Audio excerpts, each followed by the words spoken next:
شادی کے صرف 2 سے 3 دن کے بعد میں نے اپنی ساس سے کہا کہ مجھے اچھا نہیں لگتا کہ آپ لوگ مجھے کھانا اور ناشتہ میرے بیڈ پر سرو کرتے ہیں، بس میری مہندی اتر جائے تو میں گھر کے کام کرنا شروع کر دوں گی۔ جس پر میری ساس نے کہا کہ بیٹا مہندی کون سا کام کرنے سے روک رہی ہے، جس کے بعد میں نے اچھا بننے کے لیے، سسرال میں اپنا نام بنانے کے لیے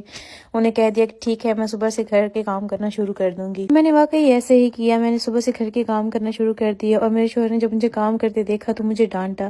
جس پر میں نے انہیں کہا کہ خیر ہے، کوئی بات نہیں، آج نہیں تو کل میں نے یہ سب کچھ سنبھالنا تھا تو آج ہی صحیح۔ میری جٹھانی جو کہ ایک 2 سال کی بیٹی کی ماں بھی تھی، اس کا شوہر سعودیہ رہتا تھا اور اس کے شوہر کی انکم میرے ہسبینڈ کی انکم سے کافی زیادہ تھی۔ میری جٹھانی گھر کا کوئی کام نہیں کرتی تھی، بلکہ ان کو کھانا بھی ان کے روم میں دیا جاتا تھا۔ دوپہر 2 بجے تک سوتی رہتی تھی، جبکہ مجھے صبح 8-9 بجے ہی اٹھا دیا جاتا تھا۔ میں اپنے گھر کی سب سے چھوٹی بہو تھی، لیکن ساری ذمہ داری میرے سر پر تھی اور ان سب چیزوں کی وجہ سے میں بہت زیادہ اپسیٹ بھی رہتی تھی، اور اسی دوران میں نے کنسیو بھی کر لیا۔ میرے ہسبینڈ فوج میں تھے اور وہ 1 مہینے کی چھٹی کے بعد واپس چلے گئے۔ اسی وقت میری دادی جو کہ میری ساس کی امی بھی تھیں، وہ آئیں تو میں نے انہیں اپنا دکھ درد بتانے کے لیے سب کچھ بتا دیا، اور بعد میں میری دادی نے وہ سارا کچھ اپنی بیٹی یعنی کہ میری ساس کو بتا دیا، اور ساتھ ہی اپنی طرف سے بھی 10 باتیں بنا کر میری ساس کو بتا دی، اور میری ساس نے یہ سارا کچھ اپنے بیٹے کو بتایا تو ہماری لڑائی ہو گئی۔ اس کے بعد میرے شوہر نے مجھے کہا کہ تم یہاں سے چلی جاؤ۔ میری شادی کو ابھی 1 مہینہ بھی نہیں ہوا تھا کہ میرے شوہر نے مجھے منہ پر تھپڑ مارا، مجھے دھکے دیے